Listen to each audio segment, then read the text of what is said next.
ছিল। হরিচাঁদ ঠাকুরকে এই আলোচনাটা আমি শেষে করব। আগে একটি প্রশ্নের উত্তর দেই। এই প্রশ্নের উত্তর দেওয়া হয়েছে না যে গুরুচাঁদ চলিতে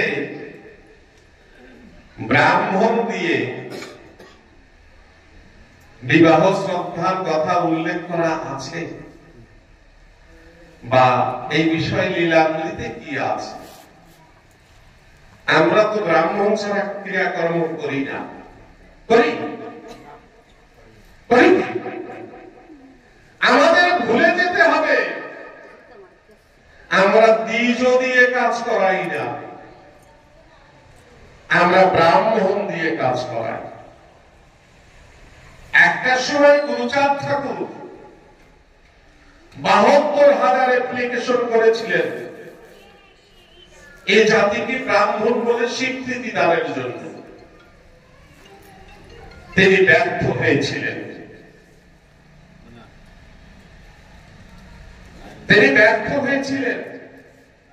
তারপরে গুরুচাঁদ ঠাকুর বলছেন, তোরা যে ব্রাহ্মণের সন্তান, তোদের ক্রিয়া কর্ম যা কিছু আছে সকলেই তো ব্রাহ্মণের মতো। কোথায় তোরা হীন? তোরা সকলে ব্রাহ্মণ। আজ থেকে বিবাহ আদি শ্রদ্ধা আদি যত কর্ম আছে তোদের কর্ম তোরা করবি, আমি স্বীকৃতি দিয়ে গেলাম, তোরাই বিশ্বমানে ব্রাহ্মণ। তোদের মধ্যে সেই জ্ঞান আছে, ব্রাহ্মণের সমনীতি সমজ্ঞান, তোরাই তো সেই জ্ঞানে চলিস, সকলকে করিয়া সমান। তাহলে তোরা কেন ব্রাহ্মণ হবি না? তোরাই তো তাই করবি।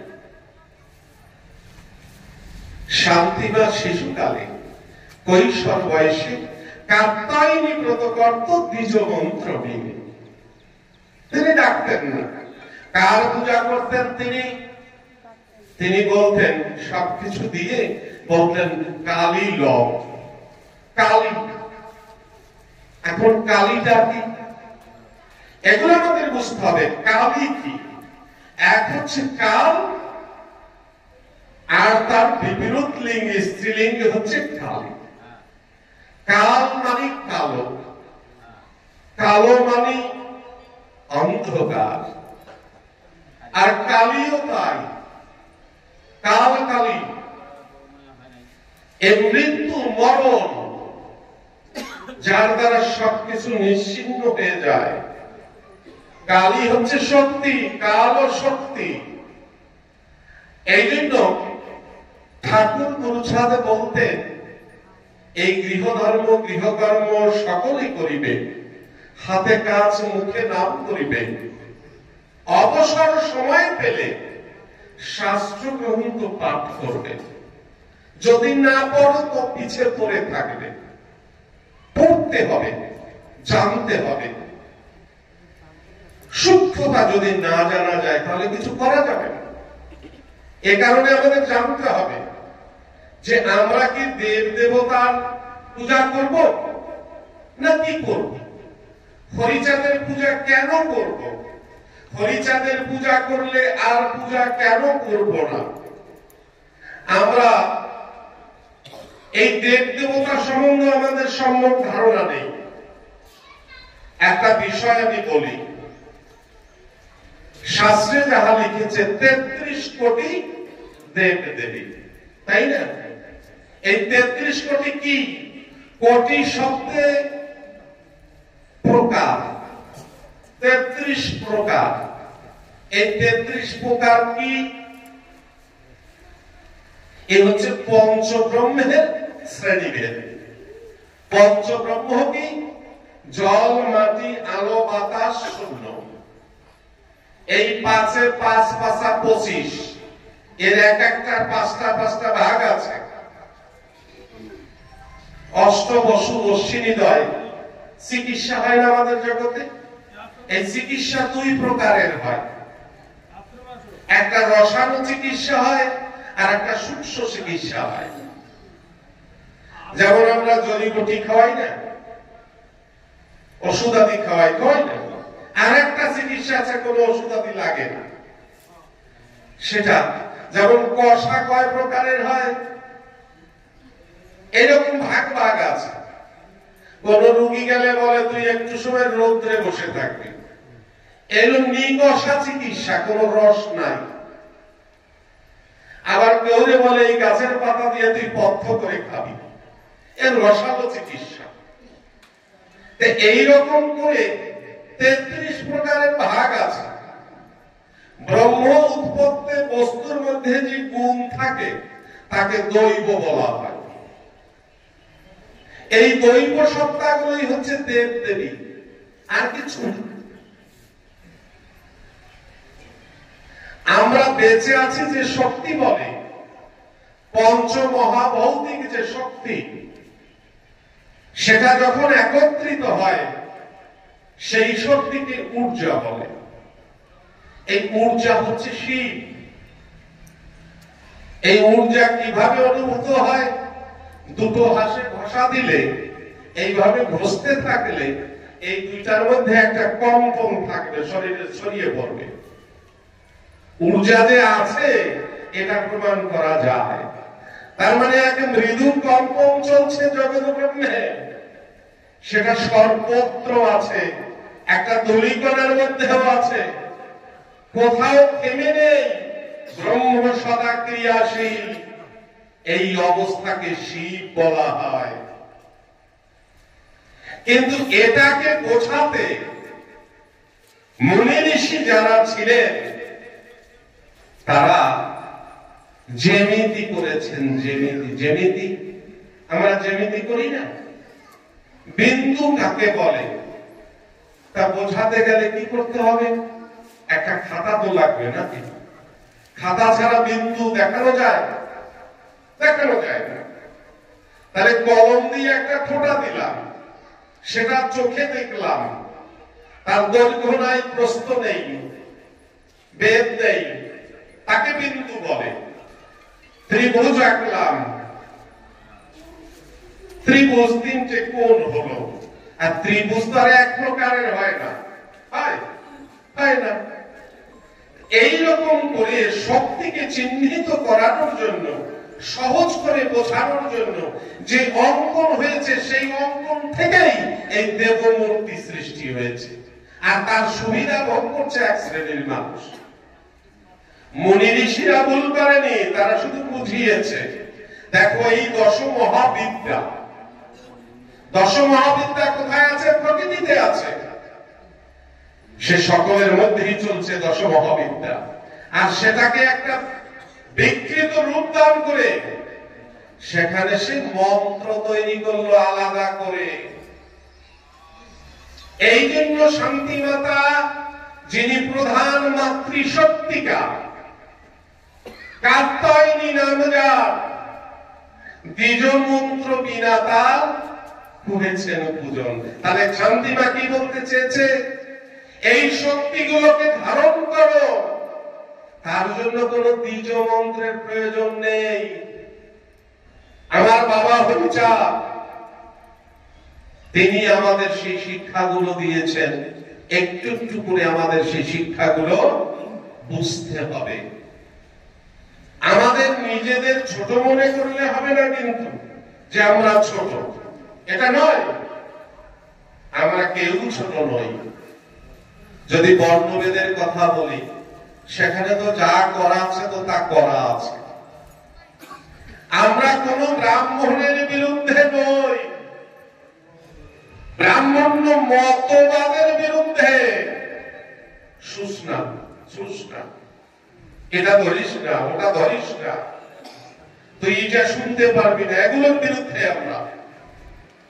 কোন ব্যক্তি ব্রাহ্মণের বিরুদ্ধে তো আমরা নই।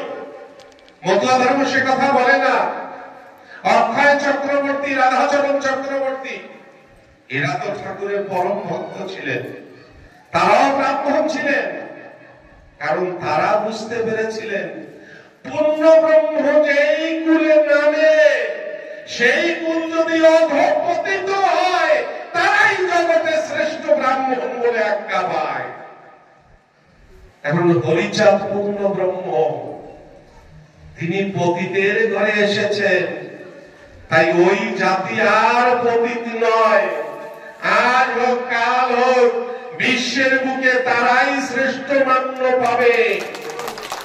এটা অক্ষয় চক্রবর্তী বুঝেছিলেন, রাধাচরণ চক্রবর্তী বুঝেছিলেন। তাই তো তারা সুতায় ব্রাহ্মণ না হয়ে কণ্ঠে আচারমালা ধারণ করে মতুয়া ব্রাহ্মণ হয়েছিলেন। তাদের বহু ভক্ত আছে, আজও তো তাই। মতুয়ারা জাতি ভেদে বিশ্বাস করে না গো।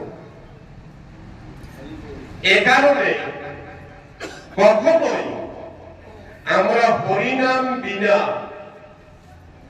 আর কোন মন্ত্রতন্ত্র পূজার কাজে লাগাবো না। আমাদের মধ্যে এখনো অনেক ব্যারাম আছে, সব কথা বলবো না। আস্তে আস্তে আমাদের সংস্কার হবে, কারণ আমাদের তো শিখতে হবে, তাই না? আমরা তো শিখে আসিনি, শিখতে হবে আমাদের। তাই সর্বপ্রথম আমাদের একটা কাজ করতে হবে, সেটা হচ্ছে মতুয়া ধর্ম দর্শনের কতগুলো শিক্ষা আছে যেগুলো বাইরে প্রদর্শিত হয়, এগুলো আমাদের ঠিক রাখতে হবে। সেটা প্রথম কথা বলি, আমাদের মধ্যে গুরু গোসাই আছে না? মতুয়াদের গুরু আছে, কিন্তু গুরু বাদ নাই। ব্যক্তি কখনো ঈশ্বর নয়, বোঝা গেল কথা? ব্যক্তি কখনো ঈশ্বর নয়। মতুয়ার একজনই গুরু, সে বাবা হরিচাঁদ। এছাড়া যতজন সেই তত্ত্ব কয়, উপদেষ্টা বলি তার হয় পরিচয়। সেও গুরুর মত মান্য পায়, তবুও যেন নিজ মুখে কখনো না বলে আমি গুরু। তাতে গুরুবিত্ত হরণ হয়। সে কারণে গুরুচাঁদ কয়, গুরুবিত্ত হরণকারী যেন গুরু পত্নী অপহরণকারী। কত বড় কথা বলেছেন। এরপরে কি একদিন বলা যায় যে আমি এই বাড়ির গুরু? বলা যায়? বলা যায় না। দেখবেন, কথাটা শুনলে মনে হয় আমি অপরের নিন্দা করছি, সে কথা নয়। আমার যিনি গুরুদেব, তিনি আমাকে গুরু পাঠে রেখেছেন। তিনি কোনদিন নিজ মুখে বলেন নাই আমি তোর গুরু, বলেন নাই। আমিও যেন সেই কথাই মানি, আমি যেন কোনদিন না বলি আমি গুরু। কারণ আমাকে ধরে, যেমন প্রত্যেকটা কথায় সংকোচ হয় বলতে। এই যখন বলি আমাকে ধরে, তখন আমার বিবেকে বাধে, কি বলছি আমি? আরে আমাকে ধরে না তো, ও আমাকে এসে ও ধরেছে, আমাকে ধরে নাই, ও আমাকে ধরেছে। ওকে আমি ধরেছি। কেন ধরেছি? আমি যে হরির দেশে যাব, তাই আমিও বান্ধব খুঁজছি। এ জগতে কেউ যে কারো নয় গো, কারোর সাথে কেউ কথা দিয়ে আসেনি, এখানে এসেছি যে আমি যাওয়ার সময় তুমি আমার সঙ্গে যাবে, বলেনি। কিন্তু এইবার এসে ঠেকে পড়েছি, কার সাথে যাব, কে সাথী হবে। তাই তো জগৎবাসী বলে, শেষের সাথী যে, সেই তো আসলে বন্ধু হয়। শ্মশান যাত্রী যেই জন হয়, তার মতো আর বন্ধু জগতে নয়, বলি না আমরা? কিন্তু হরির দেশে যেতে হলে একজন সাথী তো আমার প্রয়োজন না? বিজয় সরকার বলছেন, সাথী হারা হলে পরে এই জগৎ বড় জঙ্গলের মতো মনে হয়। আমার গুরুচাঁদ ঠাকুর নবগোসাইকে বলছেন, নব, সব কিছু হারিয়ে গেল, কোনো দুঃখ নাই, কিন্তু সাথী যেন না হারায় না। নবকে বলেছিলেন, কেন বলেছিলেন? নবগোসাই তারা দু ভাই, ঠাকুর গুরুচাঁদের চরণে আত্মসমর্পিত। একদিন দুভাই ওরাকান্দি ধামে এসেছেন। নবকে ডেকে বলছে, নব তোরা দু ভাই আমাকে ভালোবাসিস? বলছে, বাবা সে কথা জানি না, তোমাকে ভালোবাসতে পারি কিনা তা জানি না, কিন্তু তোমাকে ভালোবাসতে মন চায়। সাধকের কথা, জ্ঞানীর কথা কত হুঁশিয়ার হয়ে কয়। বলছে, আমার মন তোমাকে ভালোবাসতে চায়, কিন্তু আমি ভালোবাসতে পারি কিনা তা আমি জানি না। বলছে, ঠিক আছে ঠিক আছে, বুঝতে পেরেছি, তবে আমার কথা ভাবি, এখন তোরা দু ভাই বাড়ি চলে যাবি, তোদের আতালে যে কয়টা গরু আছে হাটে নিয়ে বিক্রি করে দিবি, আমি টাকা কয়টা আমারে দিবি। দু ভাই গুরুচাঁদকে প্রণাম করে বাড়ি চলে যায়। পরের দিনে হাটে গিয়ে সব গরু বিক্রি করে দেয়। বিক্রি করে দিয়ে গুরুচাঁদের কাছে সে পয়সা রেখে বাড়ি রওনা দিয়েছে। বড় ভাই হাঁটছে, নব দাঁড়িয়ে আছে। নব বলছে, বাবা আমার বাড়িতে যেতে ইচ্ছা হয় না, তোমার কাছে কি থাকা যায় না? নবকে বলছে, নব সময় হলে আমি তোরে ডেকে নেব, তুই এখন বাড়ি যা। নব বাড়ি গেল। কিছুদিন পর ওই গ্রামে গোমরক লেগে সবার গরু মরে গেল। দু ভাই গলা জড়জড়ি করে কাঁদছে আর বলছে, দেখেছ কেমন দরদি জগতে এসেছে। এই মরুকে তো গরুগুলো আমাদেরও মরে যেত, আমরা নিঃস্ব হয়ে যেতাম। বাবা অন্তর্যামী, সকলে জানে অন্তরে, তাই তাকে শুধু ভালোবাসবো এই কথা মনে আছে, তাতেই তিনি আমাদের এইভাবে রক্ষা করছেন। যদি তাকে ভালোবাসতে পারতাম তাহলে কি হতো। কদিন বাদে গুরুচাঁদ ঠাকুর খবর দিয়েছেন, ওরা দু ভাই এসেছে। এসে বলছে, তোরা দু ভাই যা, হাটে গিয়ে এই টাকা দিয়ে আবার গরু কিনে নিয়ে আয়। আর নবকে বলছে, নব তুই গরুগুলো বাড়িতে দিয়ে তুই আমার কাছে চলে আসিস। সেই থেকে নব আর কোনদিন গুরুচাঁদ ঠাকুরকে যায়নি, গুরুচাঁদের কাছে রয়ে গেছে। সেই নবগোসাই যে গুরুচাঁদ ঠাকুর বলেছিল, নব সব হারালো সাথী হারাবি না, সেদিনই যেদিন গুরুচাঁদ ঠাকুর লীলা সম্বরণ করে, সেদিন নবগোসাই মনের দুঃখে ওই ওড়াগান্ধি ত্যাগ করে তিনি চলে গেছেন। আজ নবগোসাইকে খুঁজে পাওয়া যায়নি। বলছে, বাবা বলল সাথী হারালে আর কিছু পাওয়া যায় না, সেই সাথী আমি হারিয়ে ফেলেছি। এই যে ভক্ত হওয়া,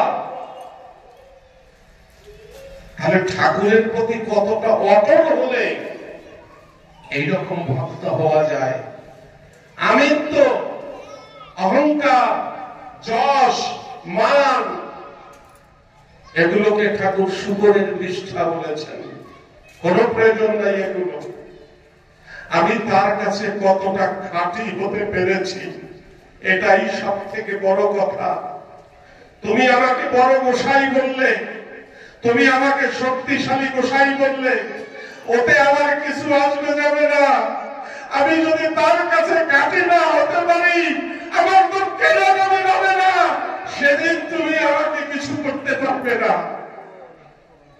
একটাই স্মরণ রাখতে হবে, অনেক দোষেতে দোষী হয়েছি, সে দোষ যাবে কিছু, সে ভাবনা ভাবতে ভাবতেই আমার সময় নাই। একথা ভাবতে হবে, এমন দরদি জগতে কেউ নেই।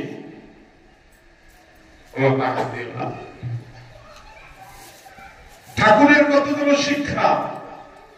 ঠাকুর গুরুচাঁদ বলেছেন, পুরুষে করিবে ভক্তি পিতা মাতা ভাই, সতী পক্ষে গতি ভিন্ন কোন গতি নাই। যদিও কেউ প্রণাম দেয় এসে, তাহার সকাশে অগ্রভাগে হাত জোর করে সে প্রণাম পৌঁছে দিতে হয় ঠাকুরের পায়ে।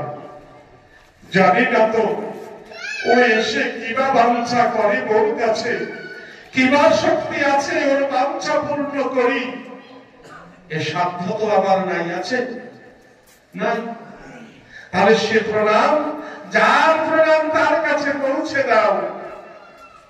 বাবা, ও তোমার সন্তান, ও প্রণাম করেছে তোমায়, তুমি সেই প্রণাম নিয়ে ওর মনোবাসনা পূর্ণ করে দিও।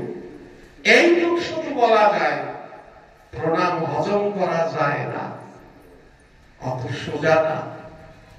তাই প্রণাম যদি করতে হয়, তাই গুরুচাঁদ ঠাকুর বলছেন মায়েদের উদ্দেশ্যে, অমা সকল সতী তোরা, তোদের প্রণাম নেওয়া অত সোজা কথা নয় রে। পুরুষ ভক্তদের বলছে, ওরে তোরা বহু দোষে দোষী, সে দোষ ভাবনাতে তোরা হরিবাসরে যাস, যদি ওইখানে কোন সতী নারী আসে,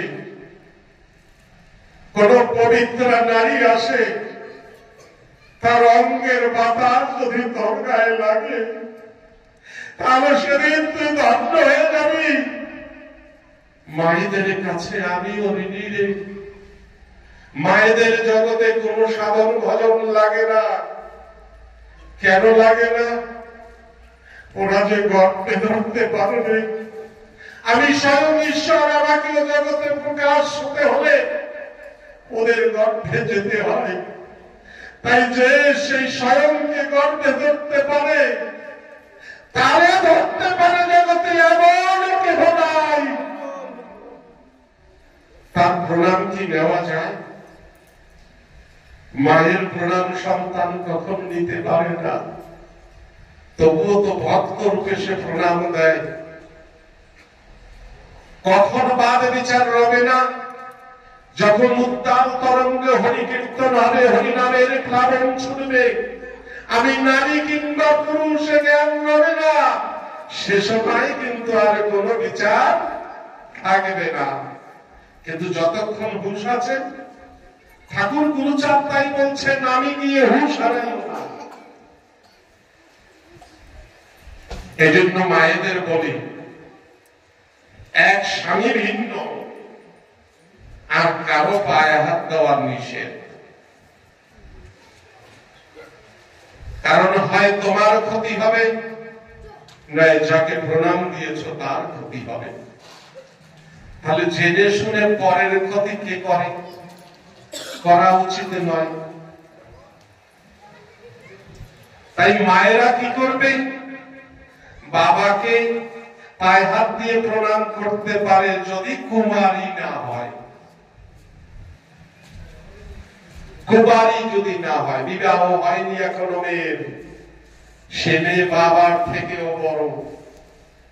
কারণ ওই মেয়ের মধ্যে আত্মা শক্তি শান্তিমাতা আছে বর্তমান। সে মেয়ে কেমন প্রণামে পায়, তাই তাকে প্রণাম করতে হয় বাবাকে, কিন্তু পায়ে হাত দিয়ে নয়। মায়েরা এত বড়, সেই মায়েদের সম্মান করতে শিখতে হবে। এই সম্মান বিশ্ব জগতে আমার হরিচাঁদ গুরুচাঁদ ছাড়া আর কেউ দেখাতে পারেনি। তাই কি বলেছে ঠাকুর? পুরুষে করিবে ভক্তি, পিতামাতা ভাই, সতীপক্ষে প্রতি ভিন্ন কোন গতি নাই।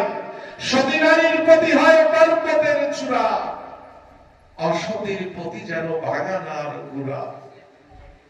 একজন মা পারে একজন পুরুষকে ভক্তি পথে দিতে, একজন মাই পারে একজন পুরুষকে নরকে ফেলে দিতে।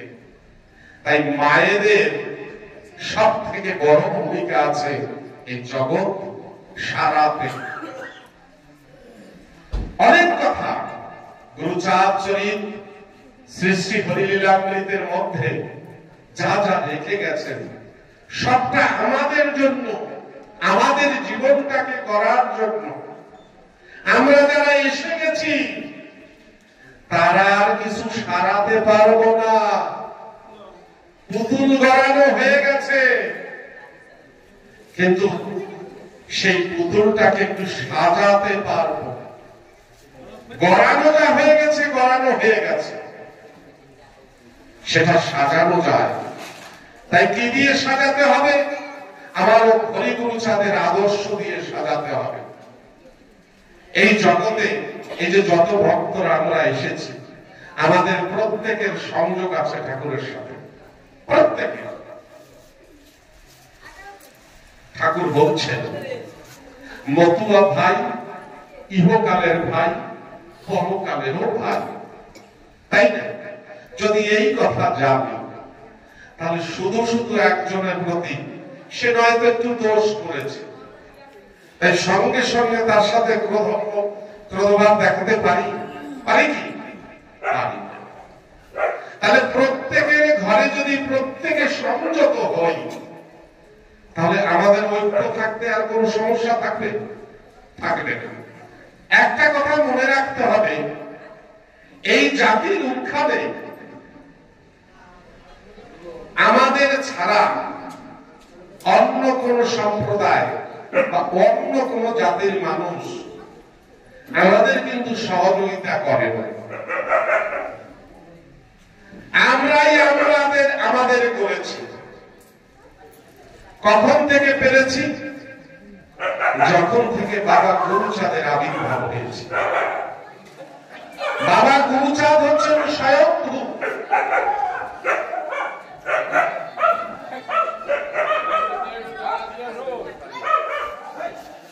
বাবা গুরুচাঁদ হচ্ছেন স্বয়ংভূ, যিনি নিজেকে নিজে সৃষ্টি করতে পারেন।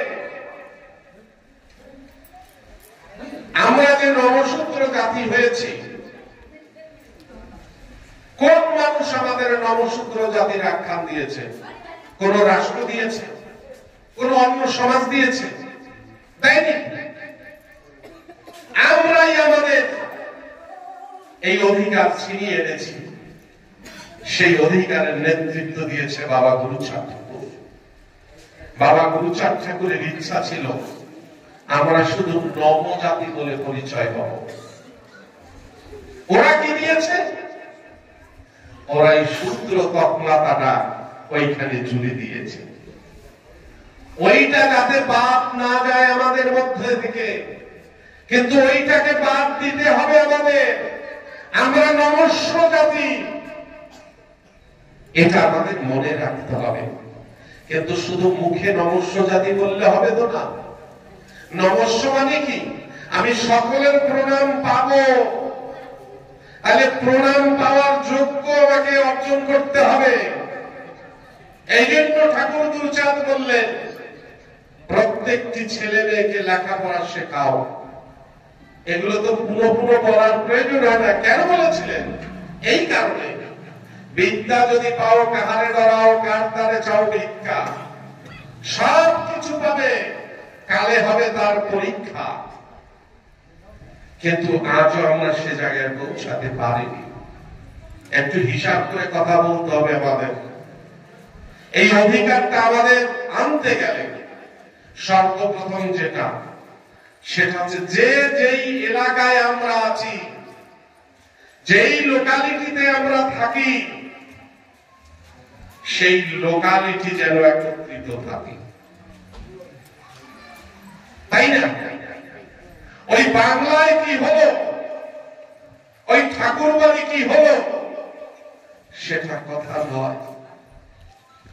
আমি মালকানগিরিতে থাকি, এই মালকানগিরি আমার ভবিষ্যৎ প্রজন্মের মাটি হবে। এইখানে যত মতুয়া আছি, আমরা এক নীতিতে চলব, এক কাঠা হয়ে থাকব। তাহলে সরকারও মনে হয় প্রাধান্য দেবে না? কিন্তু সরকার যদি কোন প্রকারের টের পায় যে ওই দিক দিয়ে আর ওই দিক দিয়ে মাঝখান দিয়ে ফাঁকা, তাইলে আর সেটা হবে না।